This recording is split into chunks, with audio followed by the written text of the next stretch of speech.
Supreme court suo motu মামলাটা নিয়েই আমাদের মামলাটাকে নষ্ট করেছে, এটা 100% সবাই জানে এবং বড় বড় বিশেষজ্ঞ লয়ার যা আছে তারাও বলেছে। কাল থেকে যতবার এই নির্যাতিতার বাবা মায়ের কণ্ঠস্বর শুনছি, একটা অদ্ভুত ফিলিংস হচ্ছে যে মানুষ কতটা অসহায় হতে পারে। প্রশাসন যদি না চায় তাহলে সাধারণ মানুষের পক্ষে সেই প্রশাসনের বিরুদ্ধে গিয়ে কোনো কিছু করা সম্ভব নয়। আর সেই প্রশাসনটা যদি রাজ্য সরকার হয় তাহলে তো আর কোনো কথাই নয়। নির্যাতিতার বাবার কয়েকটা শব্দ, সেন্টেন্স কাল থেকে মাথার মধ্যে ঘুরছে যে সুপ্রিম কোর্ট এই মামলাটা যেচে নিয়েই আমার মেয়ের এই মামলাটা একেবারে নষ্ট করে দিল এবং শিয়ালদা আদালত যে রায় দিয়েছে সেই রায়ে প্রত্যেকে আমরা ভুল প্রমাণিত হয়েছে। আপনি ভুল ছিলেন, আমি ভুল ছিলাম, এই রাজ্যের অগণিত মানুষ, কোটি কোটি মানুষ ভুল ছিল। কারণ ওই আরজিকর হাসপাতালে এই নির্যাতিতা ডাক্তারটির ধর্ষণ এবং মৃত্যুর পেছনে এই সিভিক সঞ্জয় ছাড়া আর কেউ ছিলই না। আমি বলছি না, এটা বলছে একেবারে ময়না তদন্তের রিপোর্ট, ফরেনসিকের রিপোর্ট, এবং যে রিপোর্ট দেখে একেবারে কনক্লুশনে পৌঁছেছেন বিচারপতি অনির্বাণ দাস। শিয়ালদা আদালতের বিচারক অনির্বাণ দাস যেটা বলেছেন সেটাই ফাইনাল। আমি খুব ভালো করে তার যে রায়, 172 পাতায় রায় খুঁটিয়ে খুঁটিয়ে দেখলাম এবং বিশ্বাস করুন আমাকে, আপনারা যারা বিচারক অনির্বাণ দাসের সমালোচনা করছেন, করবেন না। কারণ ওই বিচারকের জায়গায় যদি আপনি থাকতেন, যদি আমি থাকতাম, বা যে কেউ থাকতো, যদি একেবারে নিয়ম মেনে রায় দিতে হতো তাহলে শিয়ালদা আদালতের বিচারক অনির্বাণ দাস যে রায়টা দিয়েছেন পারফেক্ট রায়, ওটাই রায় হতো। কিন্তু আমাদেরকে ভুল প্রমাণিত করলো কারা? কি হলো অ্যাকচুয়ালি ঘটনাটা এই আরজিকর কাণ্ডে? এত দিনের চেঁচামেচি, হট্টগোল, রাত জাগা, নবান্ন দখল, রাস্তা দখল, তারপরে ঠিক কি হলো সবটা দেখাবো আপনাদের এই অত্যন্ত গুরুত্বপূর্ণ প্রতিবেদন। শেষ অবধি দেখুন। আমি মানব, দ্য নিউজ বাংলায় আপনাদের স্বাগত জানাই। সুপ্রিম কোর্ট সুমোটো মামলাটা নিয়েই আমাদের মামলাটাকে নষ্ট করেছে, এটা 100% সবাই জানে। আরজিকরের এই চিকিৎসক পড়ুয়া, ডাক্তার পড়ুয়াকে ধর্ষণ এবং খুনের ঘটনায় শুধুমাত্র এই সিভিক ভলেন্টিয়ার সঞ্জয় রায় জড়িত। এর সঙ্গে আর কেউ ছিল না, কারোর অস্তিত্বের কোনো প্রমাণ পাওয়া যায়নি। এই ধর্ষণ এবং খুনের ঘটনায় একমাত্র এই সিভিক সঞ্জয় জড়িত, এটা পরিষ্কার প্রমাণ হয়ে গেছে। যেটা নিজের এই 172 পাতার যে নির্দেশনামা, যে রায়ের ফলে এই সিভিক সঞ্জয়কে যাবজ্জীবন কারাদণ্ড দেওয়া হয়েছে, সেখানে পরিষ্কার বলে দেওয়া হয়েছে এই ধর্ষণ এবং খুনের ঘটনায় জড়িত একজনই অভিযুক্ত এবং একজনই অপরাধী, সে হচ্ছে এই সিভিক সঞ্জয়। এবং কলকাতা পুলিশ ওই একই সিদ্ধান্ত জানিয়েছিল, সিবিআই এতদিনের তদন্তের পর ওই একই সিদ্ধান্ত জানিয়েছে, এবং চিকিৎসকের যে দল, দুজন ফরেনসিক চিকিৎসক, এমএমআইবি তদন্তের স্বার্থে গঠিত চিকিৎসকের দল, কেন্দ্রের বিশেষজ্ঞ, রাজ্যের বিশেষজ্ঞ, প্রত্যেকেরই একটাই কথা, অভিযুক্ত একজন, অপরাধী একজন, সিভিক সঞ্জয়। অর্থাৎ আমি, আপনি, এই বাংলার কোটি মানুষ প্রত্যেকে ভুল ছিলাম। শুধু মনের মধ্যে প্রশ্ন জাগে যে একজন সিভিক পুলিশ যদি এই ঘটনায় জড়িত থাকে তাহলে রাজ্যের মুখ্যমন্ত্রী মমতা বন্দ্যোপাধ্যায় এত সাত তাড়াতাড়ি বিনীত গোয়েল এবং টালা থানার পুলিশকে দিয়ে এই মৃতদেহ পুড়িয়ে দেবার জন্য এত উদ্গ্রীব কেন হলেন? এই প্রশ্নের উত্তর বাংলার মানুষ কোনোদিন পাবে না। যেমন এই প্রশ্নের উত্তর পাবে না যে 8ই আগস্ট রাতে ঘটনা ঘটবে বলে 9ই আগস্ট সকালে আরজিকর হাসপাতালে এই প্রাক্তন অধ্যক্ষ সন্দীপ ঘোষের অনুগামী ডাক্তারদের কাউকে বর্ধমান থেকে, কাউকে মুর্শিদাবাদ থেকে, কাউকে নদিয়া থেকে, কাউকে উত্তরবঙ্গ থেকে কেন ওই দিন সকালে স্বাধীনতা দিবসের কুচকাওয়াজের জন্য ডেকে পাঠানো হলো সকাল 5:30টার সময়? তারা ওটার অজুহাত দিয়ে সকাল 9:30টায় ওই অকুস্থলে হাজির রইলেন, কিন্তু দুঃখের বিষয় এই কুচকাওয়াজের কোনো ভিজুয়াল, কোনো ফটোগ্রাফ আজ অব্দি আমি দেখতে পাইনি। কেন কপিল সিব্বলের পেছনে কোটি কোটি টাকা খরচা করে মমতা বন্দ্যোপাধ্যায় মামলা লড়লেন? যদি একজন সিভিক পুলিশ সঞ্জয় দায়ী থাকে তাহলে মমতা বন্দ্যোপাধ্যায়ের সুপ্রিম কোর্টে এত কোটি টাকা খরচা করে মামলা লড়ার কি দরকার ছিল? সিবিআই বুঝে নিত, সিভিক সঞ্জয়কে ফাঁসিতে চড়িয়ে দিত, কোনো অসুবিধা ছিল না। অনেক প্রশ্নের উত্তর নেই, কিন্তু বিচারকের রায়ে এটাই আপনাদের বলতে চাই যে বিচারক অনির্বাণ দাসের কিছু করারও ছিল না। এই 172 পাতা রায় খুব খুঁটিয়ে পড়লাম। যেমন কয়েকটা জায়গা আমি আপনাদের দেখাচ্ছি। একটা জায়গা আছে যেখানে এই বিচারক অনির্বাণ দাস লিখছেন, the victim was asleep and C was attacked from her front and the shed attack was beyond her imagination and naturally degree of resistance was poor. The nature of force used by the accused already established from various documents. Presence of this accused over the body of victim was also established. অর্থাৎ এই accused, এই অভিযুক্ত, এই অপরাধী সঞ্জয় রায় হঠাৎ করে এই নির্যাতিতা ডাক্তারের উপর ঝাঁপিয়ে পড়ে ঘুমন্ত অবস্থায়, বাধা দেবার কোনো সুযোগই পায়নি, এমন ভাবে গলা টিপে ধরা হয়েছিল, হয়তো তার মৃত্যু হয়নি কিন্তু তার বাধা দেওয়ার কোনো সুযোগ ছিল না, তারপরে তাকে নির্যাতন এবং হত্যা করা হয়। বিচারক বলছেন অনির্বাণ দাস শিয়ালদা আদালতে, এবং বিচারক কি দেখে বলছেন? ফরেনসিক রিপোর্ট দেখে বলছেন, ময়না তদন্তের রিপোর্ট দেখে বলছেন, যেই রিপোর্ট কেন্দ্র এবং রাজ্য উভয়ের বিশেষজ্ঞ মিলে তৈরি করা। শুধু এখানেই শেষ নয়, আরো আছে। বিচারক অনির্বাণ দাস একটা জায়গায় লিখছেন, there is no suggestive question that the victim was murdered elsewhere and the body was brought to the seminar room in absence of any such endeavor of the part of the accused. How can I consider their view? অর্থাৎ এই seminar রুমটাই হচ্ছে অপুস্থল, সাজানো গোছানো এই রুমটাতেই murder হয়েছিল, যে মার্ডারটা করেছে সঞ্জয় রায়। অন্য কোথাও যে এই হত্যাকাণ্ড সংঘটিত হয়েছিল এমন কোনো প্রমাণ কলকাতা পুলিশের তদন্তে বা সিবিআই তদন্তে বা ফরেনসিক রিপোর্টে উঠে আসেনি। কিন্তু কিছু প্রশ্ন যেমন ওই কাঁটার মতন আটকে থাকে না গলাতে, তাহলে যদি এই ঘটনায় ঘটে, তাহলে ঘটনার 1-2 দিন পরে কেন ওই ডাক্তারদের বসার রুমটা ওইভাবে ভেঙে ফেলা হলো এবং সিমেন্টের গোলা ছড়িয়ে দেওয়া হলো সবকিছু মুছে ফেলতে, বেসিনটা মুছে ফেলা হলো, বেসিনটা ভেঙে ফেলা হলো কেন?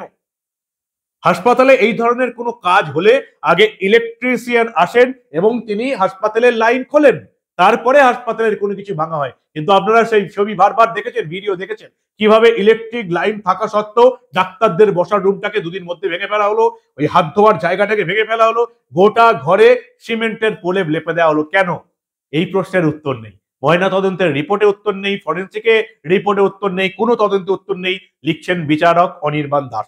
আরো একটা জায়গা আপনাদের দেখাবো, সেখানে তিনি লিখছেন, on scanning of the evidence on record in the light of the relevant exhibits, I have no confusion in my mind to hold that the seminar room, more particularly the dais, again more precisely the mattress on the dais, and finally the body of the victim was the scene of crime. অর্থাৎ এই doctor মেয়েটিকে ওই জায়গাতেই, seminar রুমের ওই জায়গাতেই মেরে ফেলা হয়েছে, তার মাথা ঠুকে দেওয়া হয়েছে এবং মাথাটা ঠোকা হয়েছে এমন একটা জায়গায় যেটা খুব শক্ত নয় কিন্তু খুব নরমও নয়।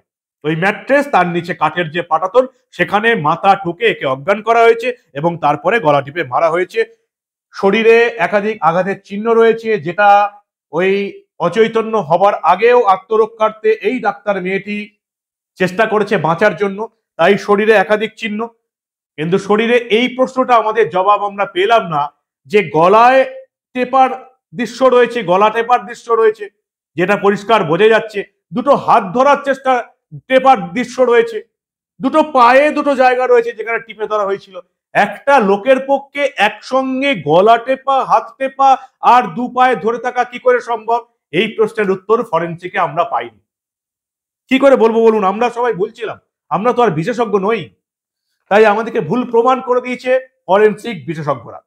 এবং বিচারক দাস এই সবকিছু দেখেই রায় দিয়েছেন যে এতে এই একটি লোকেরই ভূমিকা রয়েছে, সেটা হচ্ছে সিভিক সঞ্জয়। এবং আরো যেটা বড় কথা, যে এই বিশেষজ্ঞরা যে রিপোর্ট দিয়েছে সরকারের, রাজ্য সরকারের এবং কেন্দ্রীয় সরকারের বিশেষজ্ঞরা, তাতে পরিষ্কার বলছে গণধর্ষণের কোনো প্রমাণ পাওয়া যায়নি, অর্থাৎ গণধর্ষণ হয়নি। এবং এই যে রিপোর্ট, যেটা 2 ফরেনসিক চিকিৎসক, এমএমআইবি তদন্তের স্বার্থে গঠিত চিকিৎসকদের দল, তারা যে মতামত দিয়েছে সেখানে একজনই যুক্ত আছে এমন নিশ্চিন্ত হয়ে গেছে। এবং এটাও নিশ্চিত নয় যে আদৌ এই নির্যাতিতা ডাক্তার মেয়েটিকে এই সিভিক সঞ্জয় ধর্ষণ করেছে কিনা, কারণ এই নির্যাতিতার শরীরে পেনেট্রেশনের তো প্রমাণ মিলেছে, কিন্তু সেটা পুরুষের যৌনাঙ্গ কিনা তার কোনো প্রমাণ নেই। ফরেন্সিক রিপোর্ট বলছে যে মাল্টিপল পেনিট্রেশন নেই, অর্থাৎ গণধর্ষণ হয়নি।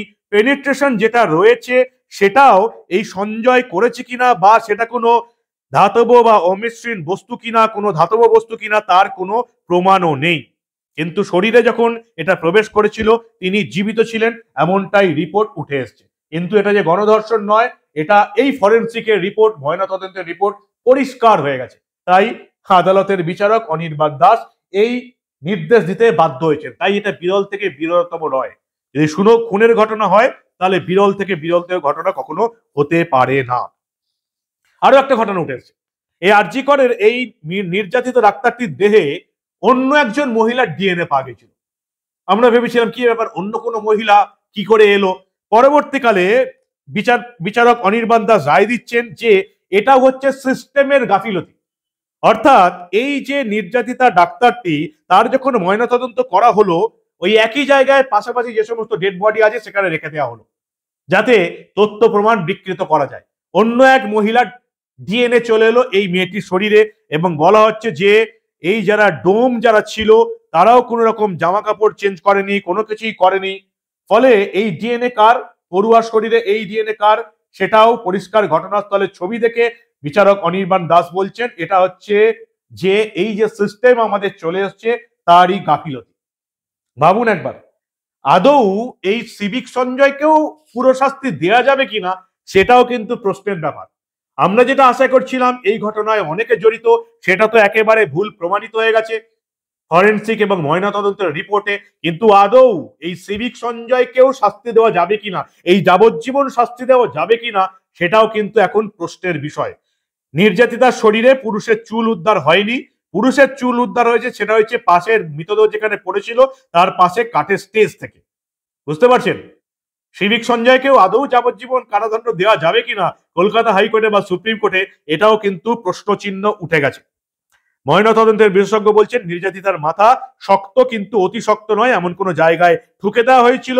বিচারক অনির্বাণ দাস বলছেন এটা ওই কাঠের মেঝেটা হতে পারে যেখানে এই ডাক্তার মেয়েটি শুয়েছিল। পারিপার্শ্বিক এবং মেডিকেল প্রমাণ অন্তত সেটাই বলছে। তাই বিরল থেকে বিরলতম অপরাধ নয়, সেজন্যই তাকে যাবজ্জীবন কারাদণ্ডের নির্দেশ দেওয়া হলো। কারণ এখনো ভিসেরা রিপোর্ট আসেনি, পুরো প্রমাণও তার বিরুদ্ধে যাচ্ছে না। তাই ভারতীয় ন্যায় সংহিতার 64, 66 এবং 103-এর 1 নম্বর ধারায় তার অপরাধ প্রমাণিত হয়েছে, তাকে যাবজ্জীবন কারাদণ্ড দেওয়া হয়েছে এবং 1 লক্ষ টাকা জরিমানা করা হয়েছে। কি বলবেন? আপনিও ভুল ছিলেন, আমরাও ভুল ছিলাম, এই রাজ্যের কোটি কোটি মানুষ ভুল ছিল। কিন্তু যে সমস্ত প্রশ্ন এখনো রয়ে গেল, নির্যাতিতার বাবা মা বলছেন সুপ্রিম কোর্টে এই মামলাটাকে নিয়ে গিয়েই পুরো মামলাটা নষ্ট করে দেওয়া হলো। কি বললেন নির্যাতিতার বাবা মা, দেখুন ভালো করে। সুপ্রিম কোর্ট সুমোটো মামলাটা নিয়েই আমাদের মামলাটাকে নষ্ট করেছে, এটা 100% সবাই জানে এবং বড় বড় বিশেষজ্ঞ লয়ার যা আছেন তারাও বলেছে। নির্যাতিতার বাবা বলছেন সুপ্রিম কোর্ট এই মামলাটা নিয়েই মামলাটা নষ্ট করে দিল। আজকে এই ভদ্রলোক নিজের দুঃখের কথা বলছেন। কালকে যে এই ঘটনা আপনার সঙ্গে ঘটবে না, আপনার পরিবারের কোনো নারীর সঙ্গে ঘটবে না, আমার পরিবারের কোনো নারীর সঙ্গে ঘটবে না, এই বাংলার কোটি কোটি মানুষের পরিবারে ঘটবে না, এমন কোনো নিশ্চয়তা নেই। ওই যে আমি বলেছি না, যেদিন আগুন নিজেদের পেছনে লাগবে সেদিন এই বাংলার মানুষ বুঝতে পারবে যে কোন অপদার্থ একটা রাজ্য সরকারকে তারা এই বাংলা চালাবার দায়িত্ব দিয়ে রেখেছে, যাদের এই গ্রাম বাংলার একটা পাড়ার ক্লাব চালানোর ক্ষমতা নেই। প্রতিটা ডিপার্টমেন্টে দুর্নীতি, প্রতিটা ডিপার্টমেন্টে। মমতা বন্দ্যোপাধ্যায়ের সরকারের এমন কোন ডিপার্টমেন্ট নেই যেখানে দুর্নীতি নেই। বাড়ি হেলে পড়ছে, স্যালাইনে 20 স্যালাইন, মানুষ মারা যাচ্ছে। প্রত্যেকটা ডিপার্টমেন্টে দুর্নীতি। যোগ্য শিক্ষকরা রাস্তায় ঘুরে বেড়াচ্ছে, অযোগ্যরা টাকা দিয়ে আমাদের ছেলে মেয়েদের পড়াচ্ছে। এরপরেও যদি এত ঘটনার পরেও এই রাজ্যের মানুষের শিক্ষা না হয় তাহলে বিপদ আপনাদের সবার পক্ষেই এসে গেছে। এরপরে তো অনুপ্রবেশকারী রোহিঙ্গা জঙ্গি আর কিভাবে এই বাংলার ডেমোগ্রাফিক পট পরিবর্তন হচ্ছে সেটা তো আপনারা কবে বুঝতে পারবেন, সেটাই এখন দেখান। কি বলবেন আপনারা? আপনিও ভুল ছিলেন, আমিও ভুল ছিলাম, এই রাজ্যের কোটি কোটি মানুষ ভুল ছিল। আরজি করে তো ওই একজনাই ছিল সিভিক সঞ্জয়, আর ত্রিসীমানায় কেউ ছিল না। তবু কলকাতার পুলিশ তাড়াহুড়ো করে মৃতদেহ পুড়িয়ে দেওয়ার চেষ্টা করলো। মমতা বন্দ্যোপাধ্যায় ফোনে বিনীত গোয়েলকে দিয়ে, টালা থানার পুলিশকে দিয়ে তাড়াতাড়ি মৃতদেহ পুড়িয়ে দেওয়ার ব্যবস্থা করলেন। পানিহাটি শ্মশানে মমতা বন্দ্যোপাধ্যায় দলের বিধায়করা, নেতারা উপস্থিত থাকলো। কত তাড়াতাড়ি এই মৃতদেহটা পুড়িয়ে দেওয়া যায়। ডিসি নর্থ এই নির্যাতিতার বাবা মাকে ঘুষ দেওয়ার চেষ্টা করলেন। মমতা বন্দ্যোপাধ্যায় তার দুদিন পরে এই নির্যাতিতার বাবা মাকে 10 লক্ষ টাকা অফার করলেন। এত কিছু করা হলো শুধুমাত্র একজন সিভিক সঞ্জয়কে রক্ষা করার জন্য। সত্য সেলুকাস, কি বিচিত্র এই দেশ! কি বলবেন আপনারা? আপনাদের মূল্যবান এবং গুরুত্বপূর্ণ মতামত জানান দা নিউজ বাংলার কমেন্ট সেকশনে। আর দেখতে থাকুন দা নিউজ বাংলা। আরজিকর কাণ্ড শেষ, আর কত আরজিকর ঘটে। আপনার পাড়ায় পাড়ায় এই ধরনের ঘটনা ঘটেই চলছে। আজ সিউড়ি, পরশুদিন কৃষ্ণনগর, তারপরের দিন বর্ধমান, কানলা, গুড়াপ, কামদুনি, হাঁসখালি। যতদিন এই অপদার্থ শর্টকাটটা থাকবে ততদিন এইভাবেই আমাদেরকে আক্ষেপ করতে হবে আর দেখতে হবে এই বাংলার ঠিক কার কার পেছনে আগুন লাগছে। আপনাদের মূল্যবান মতামত জানাবেন দা নিউজ বাংলার কমেন্ট সেকশনে। আর দেখতে থাকুন দা নিউজ বাংলা। আমরা আবার এই ধরনের কোনো ঘটনা চেপে রাখতে দেব না।